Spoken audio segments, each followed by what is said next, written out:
How to build a tropical island in Minecraft. As Christmas nears, it's starting to get quite cold. So how about we build something in a much warmer environment, like a tropical island.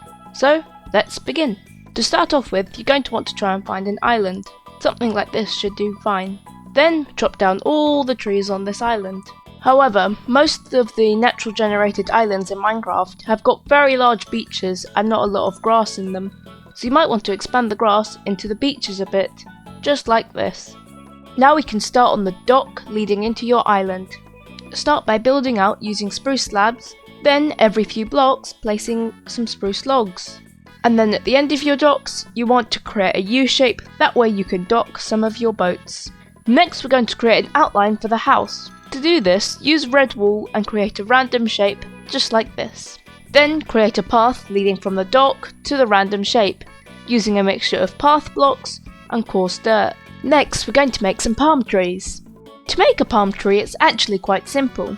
You just need to build up using composter blocks, and every few blocks you need to go back a block and to the side of a block. That way you'll have something that looks like a diagonal.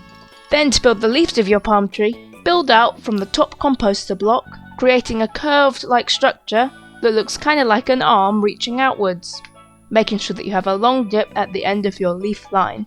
Make sure to do this for all straight lines, but also do it at a diagonal as well, and you should end up with this. But don't just build one palm tree, create multiple spread out throughout your entire island. So now that we've finished most of the landscaping of the island, it's time to create the house. Underneath the outline you made earlier, you might want to create a foundation using a mixture of stone and andesite, just like this. Then you'll want to swap out some of the red wool with white concrete. Then you'll want to create some pillars leading from the white concrete down to the floor. That way you'll create the illusion that your building has much more structural support.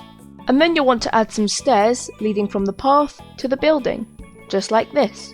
I use smooth quartz. Next we'll need to build the actual house, which you'll need to follow a few steps to do that. Start by building up random boxes from the base, then adding a few columns of cyan terracotta, as well as adding a few more boxes.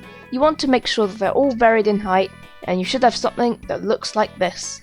Fill these boxes with large windows, more white concrete, or maybe even a balcony. However, when you step into your house, you're going to see this not so nice looking area. So to start off with, add a floor using dark oak slabs, as well as placing lighting underneath, adding a second floor that doesn't completely cover the entire area, so that you have a little lookout onto the first floor, just like this, and then decorate both floors. To do that, I used compost blocks with some leaves on top to represent some planted bushes, as well as adding some end rods across the top of the roof to give some more light. Then one of the final steps we can do is to add a swimming pool. To do that, you might want to add a path leading from the back of the house downwards, then creating a hole, surrounding it in granite and granite slabs, and then adding a floor using granite and polished granite, flooding the whole thing, as well as adding some palm trees on the sides of your pool. And with that you'll have a really cool looking pool. So that's how to transform a tropical island in Minecraft. And as I walk around the island using RTX in Minecraft, you should consider subscribing, liking that smash button, clicking the video on the left, or the one on the right. Thank you for watching, and goodbye!